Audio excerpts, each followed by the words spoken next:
2019मध्ये मी लोकांसमोर जायचं त्यावेळेस माझी उमेदवारी मी डावलनी म्हणता येणार नाही, मला समजावण्याचा प्रयत्न केला. मी त्यावेळेस माझी उमेदवारी सुनील शेळकेला दिली.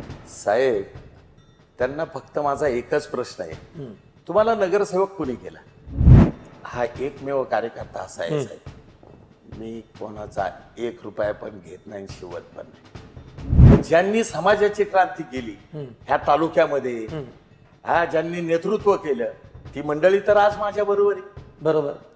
मग ते गावगुंड आहेत का? मग ही सगळी गावगुंड आहेत आणि मग तुम्ही काय साजूक आहे? दादावर आम्ही काय प्रभावित आहे? दादा कोणाला चपला झिजवायला लावित नाही. काम होणार, चला गेलं चल, जे आहे ते स्पष्टवादी. नमस्कार.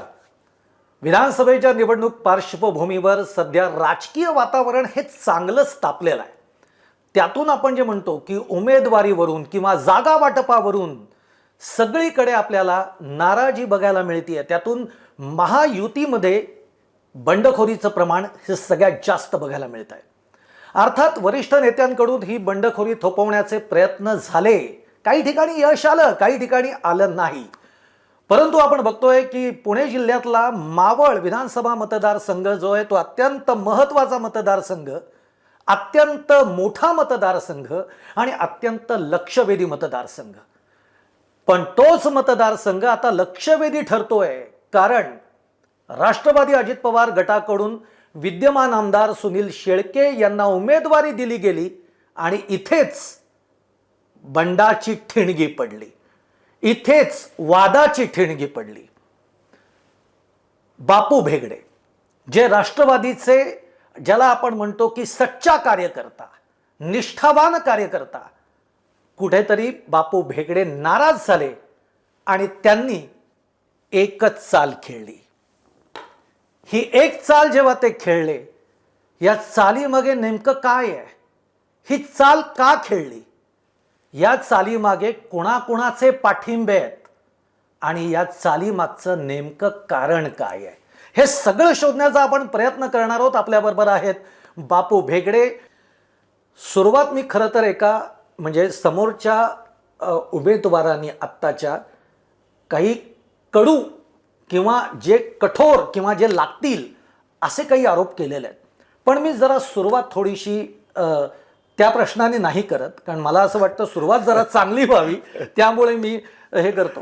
पण मला असं वाटतंय की अजित पवारांना तुम्ही, अजित पवार म्हणजे अजित पवारांचे अत्यंत जवळचे तुम्ही मानला जात होतात, त्या अजित पवारांना तुम्हाला सोडताना, त्या अजित पवारांच्या राष्ट्रवादीतनं बाहेर पडताना आणि स्वतःचा अपक्ष उमेदवार म्हणून जाहीर करताना दुःख तर नक्कीच झालं असेल. निश्चितपणे. कारण जेव्हा तुम्ही मगाशी माझ्याशी बोलत होतात तेव्हा तुमच्या डोळ्याच्या कडा देखील पाणावल्या होत्या, म्हणून मी हा प्रश्न विचारतोय. नमस्कार. प्रथमतः आपल्या सर्वांना दीपावलीच्या हार्दिक शुभेच्छा. तुम्हाला सुद्धा. अतिशय चांगला प्रश्न आपण विचारला. ज्याची निष्ठा भावना असते, ज्या विचारधारेवर पक्ष चालतो, त्या विचारधारेवर आमचे दादा आहे. बरोबर. आणि दादा असताना आमच्या जीवनामध्ये अनेक गोष्टीमध्ये प्रसंग आला, त्याच्यामध्ये कार्यकर्त्याला ताकद देणं, जे सामाजिक प्रश्न असतात त्यामध्ये धडाडीने करणं, हे खूप आउट ऑफ वे जाऊन सगळ्यांना मदत करणं, काम होणार असेल तर within second yes or no, म्हणजे कोणाला चपला झिजवायचं काम करत नसायचं. दादांचा हा स्वभाव खरं तर आमच्यासारख्या कार्यकर्त्याला उत्स्फूर्त करतो आणि समाजापुढं जाण्यासाठी भाग पडतो. ही खरी वाखाणण्यासारखी गोष्ट आहे. आजही बघा, सकाळी 6 वाजता कोणताच नेता उठत नाही, कामाला लागत नाही. जनतेचा ध्यास हा सगळ्यांच्या. मग आपण काय केलं पाहिजे? आम्ही फॉलोअर आहोत ना, मग ह्या गोष्टी होतात का आपल्याकडून? मग आपल्याला ह्याच्यातून नवचैतन्य निर्माण होतं. ही खरी भावना ठेवूनच आम्ही काम करतो. म्हणूनच खरं तर आम्हाला आपलासा वाटला आणि वाईट वाटलं ह्याच्यामध्ये की ज्यावेळेस ही उमेदवारी दिल्या गेली, ज्यावेळेस सातत्याने माझ्यासारखा एक कार्यकर्ता, निष्ठावंत कार्यकर्ता दादांना नेहमी सांगायचा, दादा मी 2009 नंतर पडल्यानंतर 2014ला सुद्धा उमेदवारी मागितली, त्यावेळेस दादांनी मला समजवलं, मीही मागे झालो. 2019मध्ये मी लोकांसमोर जायचं त्यावेळेस माझी उमेदवारी मी डावलली म्हणता येणार नाही, मला समजावण्याचा प्रयत्न केला. मी त्यावेळेस माझी उमेदवारी सुनील शेळकेला दिली. मी त्याग म्हणणार नाही, पण पार्टीच्या निष्ठावंत कार्यकर्त्यांसाठी मी त्यांच्या पाठीशी प्रामाणिकपणे राहिलो. याचं वाईट वाटलं. आणि ज्या पद्धतीमध्ये दादांनी त्यांच्या डोक्यावर हात ठेवला, खरं तर नेत्यांनी हात ठेवल्यानंतर काही गोष्टी विसरून जाऊ नये, हे समाजाची बांधिलकी स्वीकारून काम करायला पाहिजे. तेच नेमकं झालं नाही. वारंवार दादांना आम्ही ह्या सातत्याने होणाऱ्या गोष्टी कानावर घातल्या, पण दादांना महाराष्ट्रामध्ये अनेक प्रश्न असतील आणि दादांनी कान उघडणी सुद्धा केली, पण त्याच्यात काही फरक पडला नाही. बरं, मग माझा प्रश्न असा आहे, म्हणजे नाराजीची नेमकी ठिणगी किंवा हा निर्णय जो तुम्हाला कटू निर्णय आहे तो घ्यावा लागला, याचं कारणच हे आहे की त्यांना उमेदवारी दिली म्हणून तुम्ही हा निर्णय घेतलाय? नाही. आणि दुसरा प्रश्न की मग हा निर्णय घेताना दादांनी तुम्हाला अडवलं का अडवलं नाही? नाही नाही नाही असं काही माझी ह्याला उमेदवारी दिली म्हणून असं नाही. एक लक्षात ठेवा, एक तरुणाबाण पोराला जर माझ्यासारखा एक कार्यकर्ता पाठीशी उभा राहिला, समाजाला घेऊन पुढं जाईल ही भावना होती. ज्या पद्धतीमध्ये राजकारण व्हायला पाहिजे होतं, आमदार झाल्यानंतर समाजकारणामध्ये राजकारणामध्ये आलेली सर्व जनता आपली असते. हा तो त्या पक्षाचा ह्या पक्षाचा हा विषय होता कामा नये. समाजाची बांधिलकी स्वीकारून सगळ्यांची कामं झाली पाहिजे. बरोबर आहे. ज्या मंडळींनी तुमच्यासाठी काम केले त्या मंडळींसाठी खरं तर त्यांचा मान सन्मान हा कार्यकर्त्यांचा झाला पाहिजे. ज्या वेळेस ह्या सगळ्या गोष्टी होत होत्या किंवा ज्या वेळेस ज्या पडद्याआड जात होत्या, कोणत्या कार्यकर्त्याला एखादं पद द्यायचं असेल किंवा काम करायचं असेल, सगळ्यात महत्त्वाच्या ह्या गोष्टी होत नव्हत्या. चर्चाही होत नव्हती. कोर कमिटीमध्ये आल्यानंतर फक्त गाजावाजा चमकोगिरी ह्या सगळ्या गोष्टी. पण सातत्याने कोणत्या गोष्टी व्हायला पाहिजे? आपल्या कार्यकर्ता असेल, दिलेला फंड असेल, हा कुठं दिला पाहिजे? बरं, देत असताना तिथला आपला कार्यकर्ता कोणता आहे त्या कार्यकर्त्याला विश्वासात घेतलं पाहिजे. मग हा विश्वास घेतला का गेला नाही? मग तुम्ही परस्पर घरात बसून तुम्ही तिथं द्यायचा. मग तुमच्या त्या पगारी माणसांनी, ही पगारी लोक आल्यामुळं हा सगळा घोळ खरा तर या मावळामध्ये निर्माण झाला. कार्यकर्ता कार्यकर्त्यांमधलाच राहिला नाही. पार्टी संघटना कशावर चालती? कार्यकर्त्यावर चालती, नेत्यावर चालती. हे विसरले. प्रायव्हेट इंडिया लिमिटेड आली. बरोबर. खरं तर ह्या सगळ्या गोष्टी प्रायव्हेट लिमिटेड इंडिया आली, याच्यावरनं मला हेच विचारायचं आहे की मग एवढं सगळं आहे. दादा ठीक आहे, 2019चा आपण विषय समजू शकतो, पण मग 2024 मध्ये दादांनी का नाही उमेदवारी तुम्हाला दिली असं वाटतंय? याच्या मागची कारण काय वाटतंय? मला खरंच वाईट वाटतं ह्या गोष्टीचा. म्हणजे एक लक्षात ठेवा, जर तुमचा असं असेल की संख्याबळावर जर तुम्ही चालत असेल, दादांना मी एवढा मोठा नाही आहे सांगायला, पण समाजकारण राजकारण करत असताना संख्याबळापेक्षा समाजकारण हे खूप मोठं आहे. ह्या समाजामध्ये सर्वसामान्य माणसाला न्याय मिळाला पाहिजे, आनंदी राहिली पाहिजे, त्यांची कामही झाली पाहिजे. आणि त्याच्याही पलीकडे प्रत्येक घटकाला त्यांना मान मिळाला ना. एखादं काम झालं नाही तरी चालेल साहेब, हा सन्मान तर मिळाला पाहिजे. ज्या निष्ठेने तुमच्या मागं पळतात लोक, कोणत्याही पार्टीचे असू द्या, कोणत्याही संघटनेचे असू द्या, त्यांच्या आयडॉलॉजी मागं पळतात ना. बरोबर. कोणाचा संपर्क नसतो. मग ह्या सगळ्या गोष्टी का घडतात? मग ह्या गोष्टीला जर तुम्ही प्राधान्य देणार नसेल तर खरंच दुर्दैवाची बाब. आणि मग हा कठोर निर्णय घ्यावा. कठोर निर्णय फक्त केवळ माझ्या जनतेसाठी घेतला, आमच्या कार्यकर्त्यांसाठी घेतला. बोलणार कोण? बरोबर. बरं, एवढ्या मोठ्या नेत्याला एक लक्षात ठेवा, एक स्टेप असते, एक समाजाची व्यवस्था असते, जी समाजाची व्यवस्था स्टेप बाय स्टेप जाते, जी एका उंचीवर गेल्यानंतर त्या माणसांची बोलायला सुद्धा त्या पायऱ्या असतात. मग त्या पायऱ्यांशी जर तुमचा संवाद झाला नाही तर काय घडणार? हे असेच मग नाही त्या गोष्टी येणार. भ्रष्टाचार येईल, गुन्हेगारी येईल. ज्या प्रश्नांना तुम्हाला वाचा फोडायला पाहिजे. सगळ्यात मोठा विषय असा आहे की या भारतामध्ये आणि आपल्या महाराष्ट्रामध्ये गुन्हेगारी पार्श्वभूमी सर्वात जास्त, जातीभेदीचा विषय खूप मोठ्या प्रमाणात आहे. त्याच्याही पलीकडे आपली तरुण पिढी आहे. जगामध्ये सगळ्यात मोठी तरुण पिढी आहे. ती ह्या ताकद तरुण- आहे खरं तर. ही खूप हा सत्ता बनवण्याची ताकद बरोबर आहे. आहे. मग ह्या ताकदीला आपल्याला 2 हाताला काम दिलं पाहिजे ना. मग ह्या काम जर नाही दिलं हा उद्रेक होईल ना. मग ह्याचा विचार कोण करणार? पर्यावरण नाही. आपल्याला ह्या सगळ्या गोष्टीचा जाती धर्मामध्ये पडलेला तिढा ह्या सगळ्या गोष्टीचं कोण करणार? लक्षात ठेवा, रस्ते, लाईट, गटर हा दुय्यम भाग आहे. पण आपला भारत भावनेवर चालतो, एका विचारावर चालतो आणि हे तुम्ही आम्ही विसरता कामा नये. बरोबर आहे. आता थोडंसं म्हणजे आता कटू प्रश्नांकडे येतो. म्हणजे तुम्ही प्रायव्हेट लिमिटेड कंपनीचा उल्लेख केला म्हणून मी जरा त्या प्रश्नावर येतो की मावळ पॅटर्नची सध्या चर्चा आहे. म्हणजे आज असं पहिल्यांदाच घडतंय की एका अपक्ष उमेदवाराला सगळ्या पक्षांनी पाठिंबा दिलेला आहे. त्यामुळे याला मावळ पॅटर्न म्हणतात. जो सांगली पॅटर्न एक झाला, आता त्याच्यानंतर हा एक नवीन मावळ पॅटर्न येतोय. पण समोर जसं तुम्ही आता म्हणलात प्रायव्हेट लिमिटेड कंपनी, तसं समोरच्या उमेदवारांनी असं म्हणलं की हा कसला मावळ पॅटर्न? हा तर एका कुटुंबातल्या 4 सदस्यांसाठी तयार केलेला पॅटर्न आहे. काय म्हणणार तुम्ही याच्यावर? साहेब, त्यांना फक्त माझा एकच प्रश्न आहे. तुम्हाला नगरसेवक कोणी केला? बेगडे कुटुंबांनीच केलं ना. समाजामध्ये तुमची व्यवस्था वाढवण्याचं काम किंवा समाजामध्ये उंची वाढवण्याचं काम हे कुणी केलं? कोणत्या घटकांनी केलं? त्याचा विचार करा ना. बरं, त्याच्याही पलीकडे जाऊ द्या. साहेब, आपली चुलती आईच्या समान असते. आमच्या भेगडे परिवारामध्येच त्यांची चुलती दिलेली आहे ना. त्यांची चुलती जी आहे ते आमच्या भेगडे परिवाराची.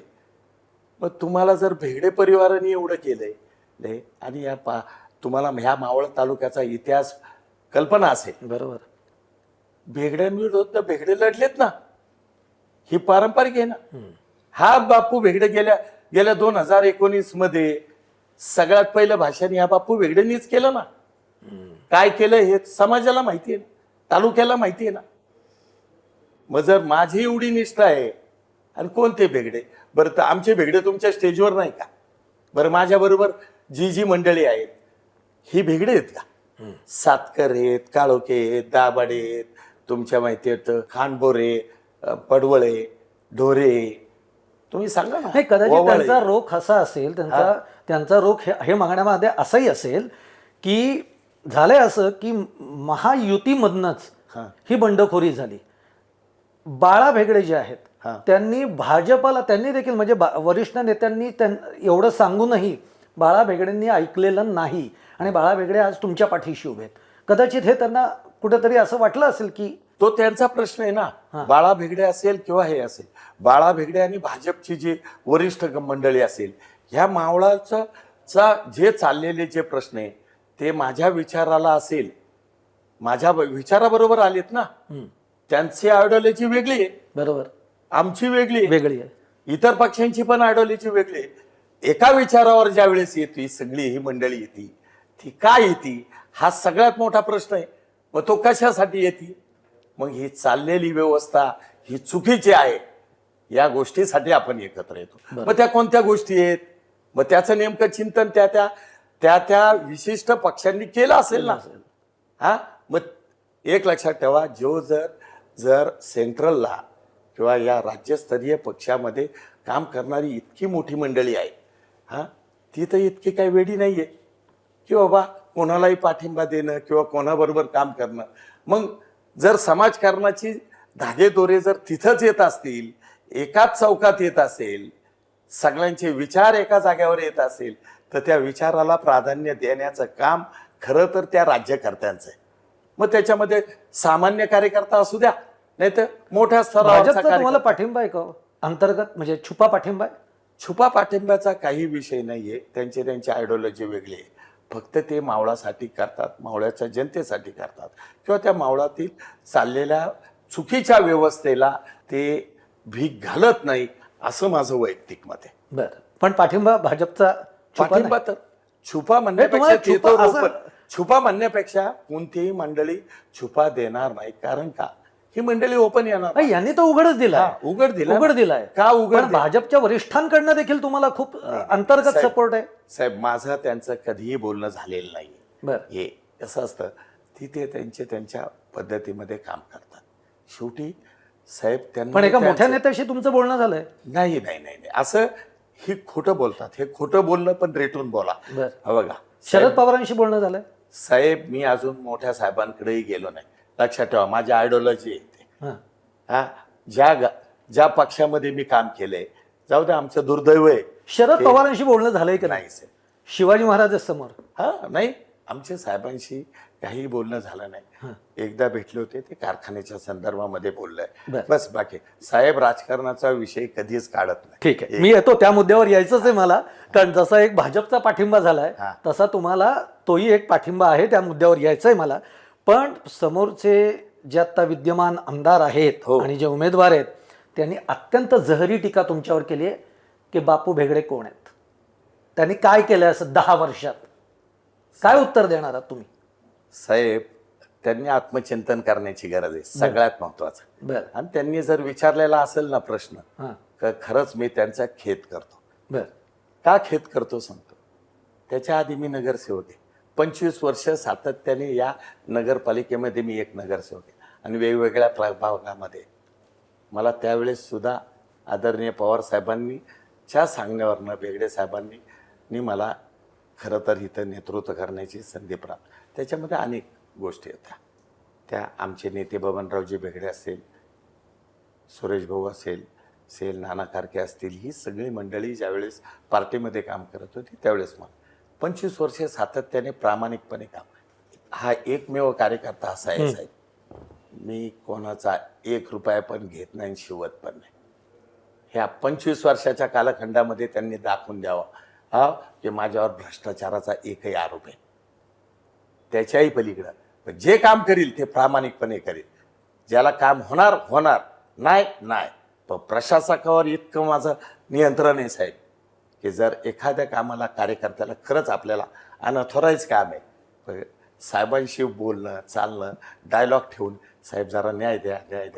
ह्या पार्श्वभूमीवर आपण या तालुक्यामध्ये आणि या गावामध्ये मी काम केलं. बर. सगळ्यात महत्त्वाचं मी सांगतो, माझी नगरपालिका चालत असताना गटरीचा विषय असेल, आरोग्याचा विषय असेल, शिक्षणाचा विषय असेल प्लेग्राऊंडचा विषय असेल, आरक्षणाच्या संदर्भामधल्या जागा असतील साहेब झोपडपट्टी मोठी होऊ नये, नाही त्यांची मुलं शिकावी म्हणून आम्ही सातत्याने प्रयत्न केले. यांनी कुणी मला सांगू नये काय केलं आणि काय नाही. शॉपिंग कॉम्प्लेक्स कुणी आणले, शॉपिंग कॉम्प्लेक्समध्ये येणाऱ्या अडथळे कुणी दूर केले. शिक्षणाची क्रांती तुम्हाला सांगतो साहेब, ह्या इथं खूप मोठी झालेली. पण आमच्या धुणं भांड्याचे कामं करणाऱ्या महिलांची मुलं किंवा माणसांची रोजगार निर्मिती असणाऱ्या माणसांची पोरं कुठं शिकणार. आपल्याकडं नगरपालिकेच्या शाळेमध्ये फक्त 7वी पर्यंत परवानगी होती. बरोबर. 7वी पर्यंत. ही 7वी ते 10वी पर्यंत ही परवानगी आम्ही सगळ्यांच्या ह्या प्रायव्हेट शाळांच्या, कारण की त्यांना काय फायदा होत होता, 30,000 50,000 रुपये डोनेशन घेतल्यानंतर 7वीच्या नंतर ही लोक कुठून भरणार पैसे. मी निर्णय केला त्यावेळेस, मला माझ्या पक्षातून सुद्धा विरोध झाला आणि तर जाऊ द्या विरोधकांनी विरोध केला. त्यावेळेस म्हणलं माझ्या मुलाला शिकायचं, माझ्या मुलीला शिकायचं. मी 7वी ते 10वी परवानगी आणली, नगरपालिकेच्या फंडातून पगार देण्याचा मानस केला. हा टॅक्सच्या संदर्भामध्ये सांगितलं हे रिटायरमेंटचं शहर आहे, इथं टॅक्स वाढता कामा नये. तो टॅक्स रिटायरमेंट माणसाचा टॅक्सच्या माध्यमातून आरोग्याचा, पाण्याच्या, स्वच्छ पाण्याच्या संदर्भामध्ये त्याच्यावर तुम्ही जास्त काम केलं. सगळ्यात जास्त काम केलं असेल तर पाण्यावर केलं. लक्षात ठेवा, आजही पाण्याचा व्यवस्थेचा विषय मी गांभीर्याने सोडतोय. ह्या सगळ्या प्लेग्राऊंड कुणी उभं केलं, प्लेग्राऊंडला विरोध झाला, तिथं सुद्धा मला भांडावं लागलं, अनेकांच्या नावावर भांडावं लागलं साहेब. मी तेच म्हणतोय की या सगळ्या कामांसाठी तुम्हाला भांडावं लागलं. हा. याच्यामुळे तुमच्या अंगावर केसेस आले असतील. हा, पण याचा अर्थ त्यांनी असा काढलाय की हे सगळे गावगुंड आहेत. नाही गावगुंड म्हणणं त्यांना जर वाटत असेल आम्ही गावगुंड आहे, मग ज्यांनी समाजाची क्रांती केली ह्या तालुक्यामध्ये, हा ज्यांनी नेतृत्व केलं ती मंडळी तर आज माझ्या बरोबर आहे. बरोबर. हा, मग ते गावगुंड आहेत का? ज्यांनी वारकरी संप्रदाय जपला ते आमचे सातकर साहेब आहेत. ज्यांनी परंपरा ठेवली, नाणे मावळ असेल, आंतर मावळ असेल, पवन मावळ असेल, संतांचं व्यासपीठ चालवलं, समाजामध्ये कठोरता निर्णय घेत असताना या मंडळींनी केलं. ढोरेबाईंनी समाजाला न्याय दिला. भेगडे साहेबांनी तर शिक्षण असेल, हॉस्पिटल असेल याच्यामध्ये क्रांती. तुम्ही कानाफाट्याचं हॉस्पिटल कुणी आणलं? लोणावळ्याचं DPR तयार कुणी केला? तर याचा प्रश्न विचारा ना. दिगंबर शेठ भेगडेंनी एवढं काम केलं. बाळा भेगडे, तुम्हाला माझ्या जीवनामधला प्रश्न मी कोणाला माहिती नाही, डावा कालवा आणि उजवा कालव्यामध्ये सगळ्यात जास्त काम केलं असेल तर भेगडे साहेब असेल आणि मी असेल. कारखान्याच्या संदर्भामध्ये पाणी मिळालं पाहिजे झेल म्हणून. मग ह्याच्या हाती धरण कुणी उभं केलं? नानासाहेब नवलेंनी उभं केलं ना शेतकऱ्यांसाठी. मग ही सगळी गावगुंड आहेत का? आणि मग तुम्ही काय साजूक आहे का? हे गुन्हेगारी पार्श्वभूमी ज्या विचारावर आम्ही एकत्र आलो, ह्या तालुक्याचा विचार ह्याच्यासाठी एकत्र आलो. लक्षात ठेवा, त्यांना कल्पना नसेल माझ्या गळ्यात माळे, मी वारकरी संप्रदायातला एक पाईक आहे. त्याच्यासाठी तुम्ही काय योगदान केलं? जी समाजाला गरज ती.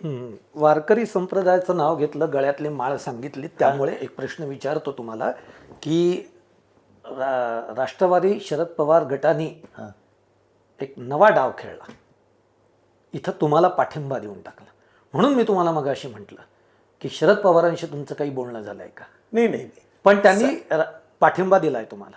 पाठिंबा जरूर आहे, एका विचारावर आहे साहेब. लक्षात ठेवा, त्या आयडिओलॉजी महाराष्ट्रामध्ये बहुजन समाज आहे इतका मोठा, महाराष्ट्रामध्ये नव्हे भारतामध्ये इतका मोठा जे व्यापक विचार असणारा व्यक्ती मला वाटतं साहेबच आहे, बहुजन समाज. बरोबर. बघा, तसं म्हणायला गेलं तर मी स्वर्गीय वाजपेयी साहेबांना खूप लाईक करायचं.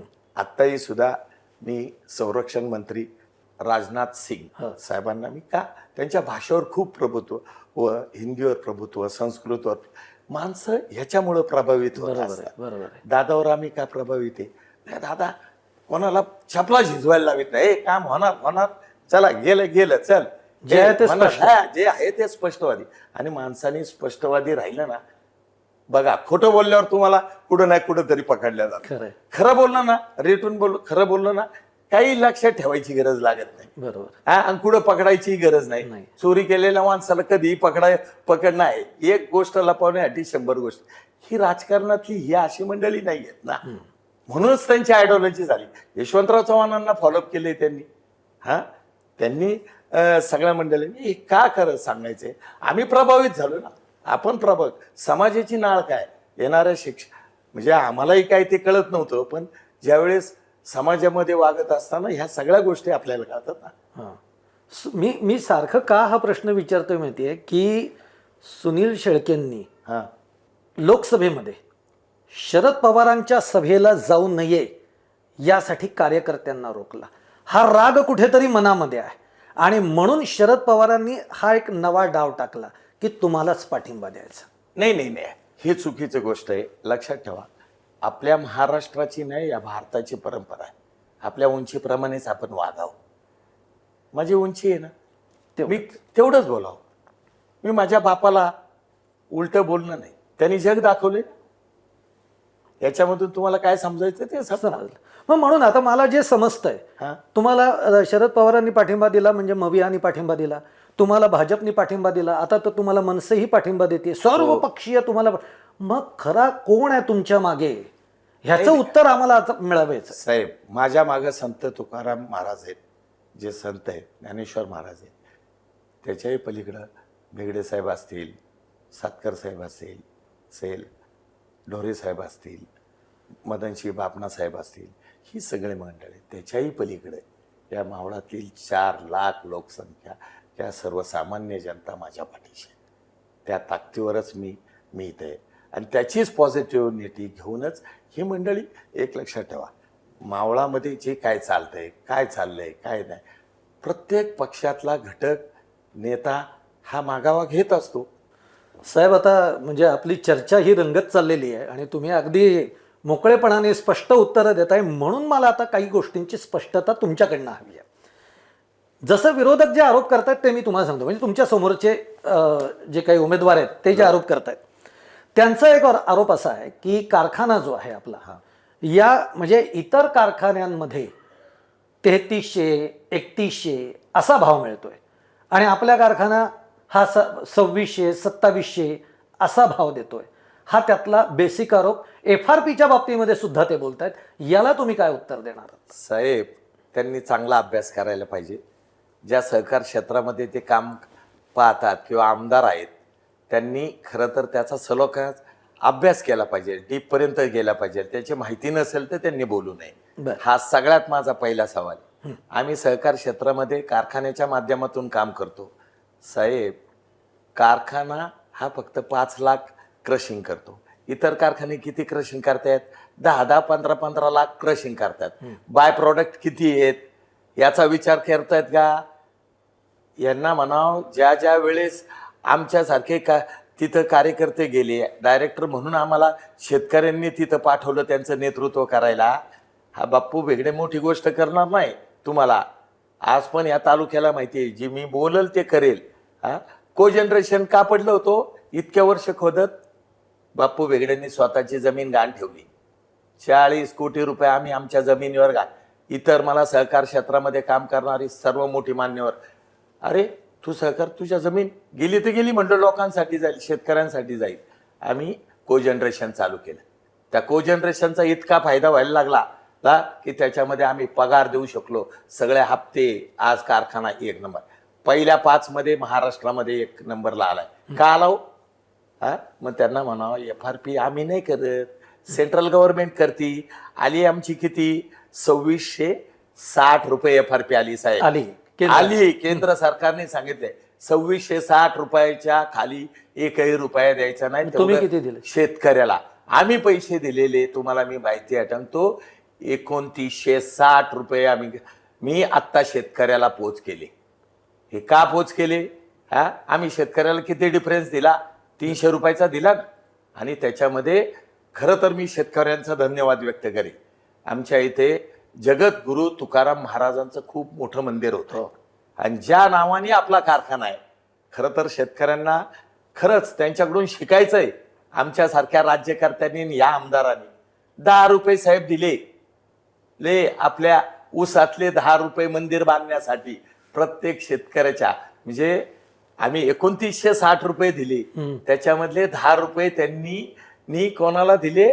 मंदिर उभारण्यासाठी ती दिले. की जगामध्ये सगळ्यात चांगलं मोठं काम म्हणजे 125 कोटीचं काम करतात आणि त्याच्यासाठी पैसे दिले. मी खरंच धन्यवाद देईल त्या शेतकऱ्यांना जे ऊस उत्पादक आहेत आणि त्यांना ना. आणि म्हणावं, सगळ्यात महत्वाचं FRP ती आहे. HNT किती आली? इतर कारखान्यांची HNT येते 600-700 रुपये. साहेब, आमची HNT येते 1000 रुपये. वाहतुकीचा विषय आमच्या तालुक्यामध्ये ऊस किती? आम्ही 5 तालुक्यामधून ऊस कलेक्ट करतोय, 5 लाख करतोय. आजही जे सहकार म्हर्शीमध्ये ज्यांचे साखर कारखाने आहेत ना, ते तोंडात बोटं घालतात, अरे कारखाना चालतो कसा आणि हे पैसे देतात कसे? आणि त्यांना एक गोष्ट माहिती नसेल साहेब, आम्हाला पारितोषिक मिळालं या महाराष्ट्रामध्ये. ते या संत तुकाराम साखर कारखान्याला पारितोषिक मिळालं. काय मिळालं? 2.5 कोटी आम्हाला सबसिडी दिली महाराष्ट्र राज्य सहकारी बँकेत. का दिली? ते ऑडिट करत नाही का? एक भाग. ह्या ज्यावेळेस हा कारखाना चालू झाला, सगळ्यात पहिली साखर जी तयार झाली ती या भारताच्या राज्यामध्ये आमचा पहिला नंबर आला. हे का होतंय? आमची क्वालिटी चांगली आहे, आमचं सगळं चांगलं आहे. आमच्या कारखान्यामध्ये भ्रष्टाचार आहे? सांगावं आमच्या कोणत्या डायरेक्टरवर आहे? शेतकऱ्यांचा इतका विश्वास आहे साहेब, त्यांनाही माहिती ना. आम्ही इतक्या शहरामधून पार चाकण असेल, खेड असेल, तळेगाव असेल, तुमच्या माहिती आहे देवरोड, पिंपरी चिंचवड, इतक्या दगदगीच्या वाहतुकीमधून आम्ही आणतो. पण त्याच्यामध्ये एक आहे, आम्हाला प्रशासक खूप साथ देतात. कारण कसं असतं, वाहतुकीमध्ये जड वाहनं येणं जाणं खूप, त्याच्यामध्ये इव्हन टोल नाक्यावाले सुद्धा आम्हाला सगळे सहकार्य करतात. ह्या सगळ्या गोष्टी मान्य केल्या पाहिजे. आणि विशेष आहे साहेब आमच्या कारखान्याचं, आमचा शेतकरी भागधारक ऊस उत्पादक दुसऱ्या कारखान्याला का ऊस देत नाही? आमच्याच कारखान्याला का देतो? आमच्यावर असणारी निष्ठा, त्यांना मिळालेल्या म्हणजे पैसे गॅरंटी, पैसे ती हमी आहे मिळणार त्यांना. म्हणजे मिळणारच, इथं पैसे चुकणार नाही. आणि आमचा कोणता हप्ता राहील सांगाव ना. इतर बोलायला काय, मी उद्या कर्ज घेऊन मी देऊ शकतो 3500 रुपये, संस्था डुबवायची का? ह्याचा अभ्यास करा म्हणून त्यांना. म्हणजे हाच अभ्यास करायचा आहे. पण आता काय आहे माहिती आहे, तुम्ही एक उद्योजक आहात, हो. एक विकास दृष्टी आहे तुमच्याकडे. आता तर तुम्ही अपक्ष म्हणून उमेदवार म्हणजे अपक्ष म्हणून उभे राहताय. तुमचं विजन काय आहे या मतदारसंघासाठी? म्हणून तुमचं म्हणजे समजा उद्या जर तुम्ही निवडून आलाच तर पहिले प्राधान्याचे प्रश्न तुमच्या डोळ्यासमोर कोणते आहेत की जे सोडवायचे? सर्वात महत्वाचा मी उल्लेख केला, मी आमदार होणारच आहे, बर हेही देखील आपल्याला माहिती आहे. मी सर्वात महत्वाचा, माझं मानधन मिळणारं जिल्हा परिषदच्या शाळेला देणार. बर दुसरं असेल त्याच्यामध्ये जेवढी माझी तीर्थक्षेत्र आहेत या मावळ तालुक्यामध्ये, त्यांना हे मानधन पुरवलं जाईल.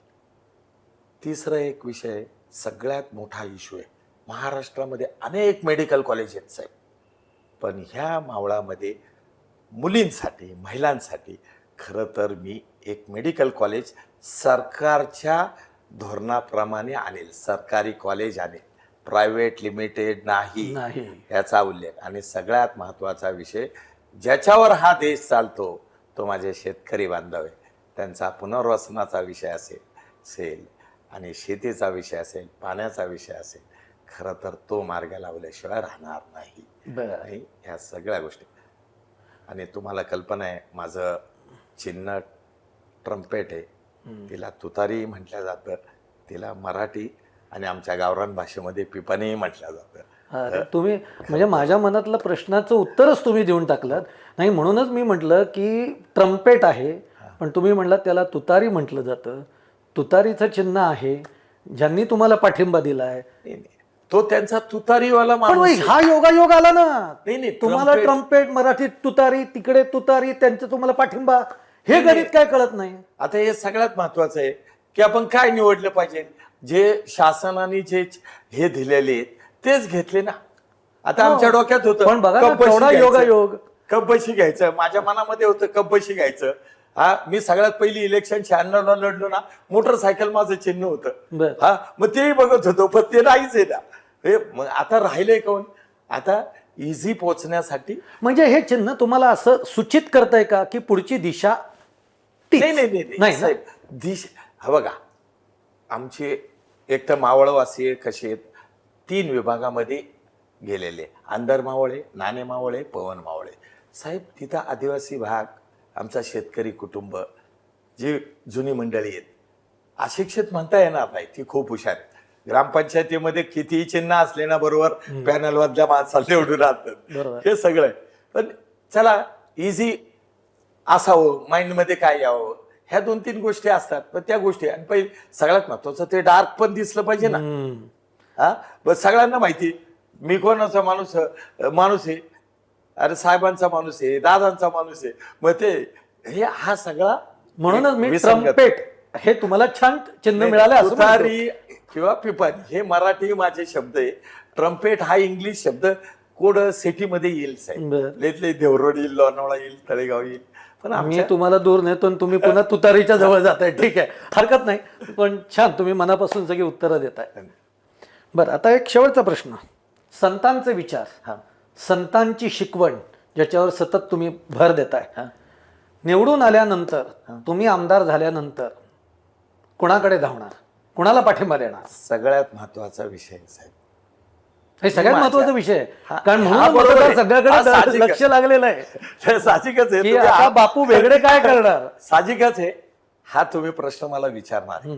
लक्षात ठेवा, ज्या जनता माय माऊली मला निवडून देणार आहे, खरं तर त्यांचा विचार घेतला पाहिजे की नाही? नाही, घ्या, जरूर घ्या. हा, मग त्यांच्या विचाराची धारा धरूनच मी चालणार. मग आतापर्यंत काय वाटतं, म्हणजे त्यांची विचारधारा काय तुम्हाला सूचित करते? हा बघा, तो प्रश्न नंतर उद्भवणार आहे. बस. आता म्हैस पाण्यात आणि सौदा बाहेर कशाला करायचा? पण तुम्ही म्हणलात ना की निवडून तर येणारच आहे. निवडून म्हणजे येणारच बस आहे ना. तो म्हणून तर विचार हा करतो बघा, कुठे जाणार. एक लक्षात ठेवा, जनतेला विश्वास नाही घेतला म्हणून उद्रेक झाला ना. हो. हा उद्रेक का झाला? अपक्ष उमेदवार राहण्याचं, माझं जाऊ द्या मरू द्या, सगळ्या पक्षांनी साथ द्यायचं, जनतेचा उमेदवार करायचं कारण काय आहे? हा उद्रेक झाला ना. विचारात न घेतल्या बरं, ठीक आहे. जनतेचा विचार- कोणताही निर्णय करताना साहेब मी बघा तुम्हाला मी आडवत नाही पण निर्णय कोण आहे निर्णय ते लोक आहे सगळी माझी मानव मग त्यांना विचारत नको घ्यायला नाही, का? त्यांना विचारा बरं, घ्या. माझं काही जरी असलं नाही माझा प्रवाह इकडे जायचं लंडनला हा मग जायचं तुमचा प्रभाव कुठे जायचा आहे माझा भाजपकडे प्रभाव- जायचा आहे हा बघा. परत अजितदादांकडे जायचं आहे का बारामतीकडे जायचं आहे बघा त्यांच्या नाही नाही, बारामती सगळ्यांच्या- म्हणल्यानंतर एकदम हास्य फुललं तुमच्या चेहऱ्यावर. नाही नाही नाही नाही नाही, असं काही नाही लक्षात ठेवा मग साहेब माझं दैवत तुमचा ओढा कुठे आहे? सांगा ना माझा ओढा समाजाच्या हितासाठी काम करणाऱ्या जनतेच्या सरकारकडे असेलच पण त्याला पुन्हा एक हे लागेलच ना एक लक्षात ठेवा त्या त्या वेळेसची विचारधारा निर्माण होणार आहे परिस्थिती निर्माण होणार आहे हे आणि एक लक्षात ठेवा माझ्या जनतेचा जो फायदा होईल विकासाच्या कामाचा फायदा होईल ज्या या गोष्टीला जो प्राधान्य देईल लक्षात ठेवा त्या गोष्टीलाच मी प्राधान्य देईल असं मी जनतेला विचारेन पण जनता त्यावेळेस म्हणेल बाबा ह्या मुद्द्यावर तुम्ही चालणार आहे ना मग ह्या विचारधाराच त्यांना ज्या त्या पक्षाला मान्य आहे का मग ह्या पक्षाला मान्य आहे का त्या पक्षाला मान्य आहे का मग जायचं नाही तर अन्यथा आहे बाबा हाय तसा राहा काय फरक पडत नाही बरं. असंही आपण 25 वर्ष 30 वर्ष गुन्ह्या गोविंदाने राहिलेलो बापू भेगडे तुम्ही ना सगळ्या प्रश्नांची उत्तरं अगदी दिल खुलास दिली आहेत पण काही प्रश्नांची उत्तरं मात्र राखून ठेवली आहेत असं हरकत काही नाही पण राखून नाही. तरी येणाऱ्या 20 तारखेसाठी तुम्हाला आमच्याकडनं शुभेच्छा आहेत धन्यवाद. आणि खूप छान आणि एक ज्याला म्हणतो एक वेगळी दृष्टी ज्याला आपण मावळच्या मतदारसंघासाठी म्हणतोय ती तुमच्याकडनं आपल्याला ऐकायला मिळाली आणि जाणवली सुद्धा ही स्पंदनं की नेमकं तुम्हाला काय जाऊन पुढे करायचं आहे त्याबद्दल खरंच मनापासून धन्यवाद आणि तुम्ही वेळात वेळ काढलात त्यासाठी धन्यवाद